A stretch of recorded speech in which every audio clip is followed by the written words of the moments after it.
Halo semuanya, selamat datang. Pernah nggak sih kepikiran gimana caranya kita bisa bertani dengan lebih pintar? Hari ini kita bakal ngobrolin soal itu, soal gimana mencari keseimbangan yang pas di dunia pertanian. Buat para petani, pilihannya tuh seringkali sulit banget. Biarin tanaman diserang hama atau pakai racun. Ini pertarungan yang seolah nggak ada habisnya. Tapi gimana kalau ternyata ada jalan ketiga? Sebuah cara yang lebih baik. Oke, yuk kita bedah bareng-bareng. Nah, gambar yang Anda lihat ini, anggap aja ini peta kita. Peta yang akan nuntun kita memahami pendekatan pertanian yang jauh lebih cerdas dan pastinya berkelanjutan. Nah, solusinya itu ada di sebuah filosofi yang keren banget. Namanya pengendalian hama terpadu. Atau biasa disingkat PHT. Dengerin ya, ini bukan cuma soal teknik, tapi ini soal cara pandang yang benar-benar baru. Jadi, PHT itu apaan sih sebenarnya? Gampangnya gini, ini adalah strategi yang ngelihat pertanian sebagai sebuah ekosistem utuh. Fokus utamanya itu di pencegahan hama buat jangka panjang. Kata kuncinya di sini, kombinasi. Jadi bukan cuma satu jurus sakti doang. Ini nih yang penting banget buat ingat. PHT itu bukan soal nyari satu peluru ajaib yang bisa selesain semua masalah. Coba deh bayangin, petani PHT itu kayak montir yang punya satu set kunci lengkap. Bukan cuma bawa palu doang. Dalam hal ini pestisida buat semua masalah. Setiap alat punya fungsinya sendiri-sendiri buat masalah yang spesifik. Oke, sekarang kita masuk ke intinya, PHT. Ada 4 pilar utama, semacam fondasi gitu, yang jadi dasar dari pendekatan cerdas ini. Penasaran kan? Yuk kita lihat satu-satu.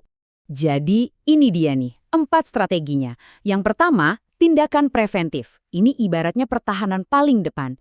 Terus yang kedua, ada peringatan dini dan evaluasi, biar kita kenal siapa lawan kita. Ketiga, pengendalian biologis dan ekologis, di sini kita biarin alam yang turun tangan. Dan terakhir, baru deh ada perlakuan spesifik dan bijak. Ini benar-benar jadi pilihan terakhir. Kita mulai dari pilar pertama ya, pencegahan. Ini kuncinya. Semuanya dimulai bahkan sebelum ada satupun hama yang kelihatan. Benar-benar proaktif.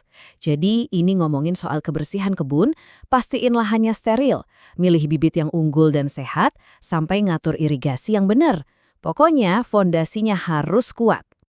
Lanjut pilar kedua, peringatan dini. Nah, di tahap ini, petani itu kerjanya udah kayak detektif. Serius, mereka pasang perangkap, entah itu perangkap lengket buat serangga, atau perangkap di tanah buat tikus, terus mereka ngumpulin data secara rutin. Tujuannya? Buat memata-matai populasi hama, jadi bisa langsung bertindak sebelum masalahnya jadi gede banget. Oke, sekarang saya punya pertanyaan nih. Buat apa capek-capek ngelawan hama sendirian kalau kita bisa ngundang musuh alaminya buat datang ke pesta?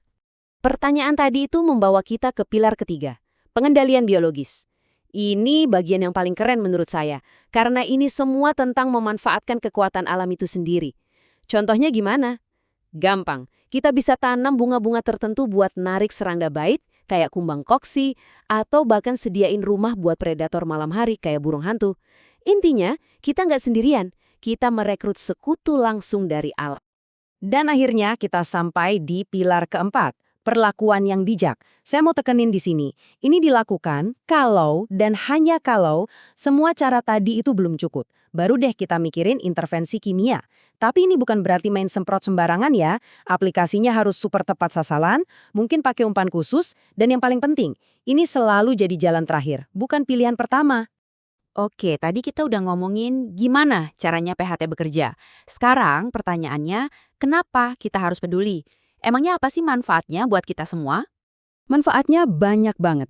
Pertama dan yang paling utama, ekosistem pertanian kita jadi jauh lebih sehat dan seimbang. Artinya apa? Tentu saja, penggunaan bahan kimia berbahaya bisa dikurangi secara drastis. Dan ujung-ujungnya, ini yang paling penting buat petani, hasil panennya justru jadi lebih bagus dan melimpah. Keren kan?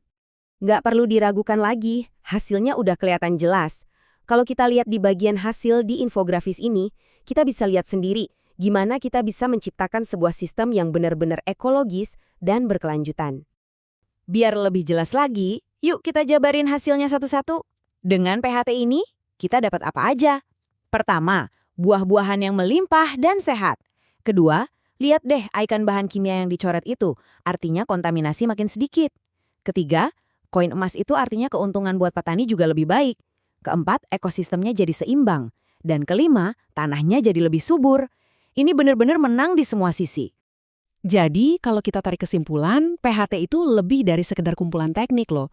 Ini adalah sebuah visi, sebuah pandangan tentang masa depan pertanian yang kita inginkan. Ada kutipan bagus dari pelopor pertanian alami, Masanobu Fukuoka.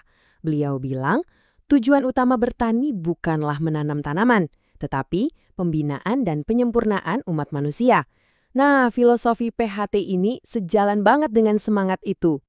Kalau dari semua obrolan kita hari ini, ada satu hal yang perlu banget Anda ingat, ini dia. PHT itu intinya adalah bekerja bersama alam, bukan malah melawannya. Sebagai penutup, saya mau tinggalin satu pertanyaan buat kita renungkan bersama.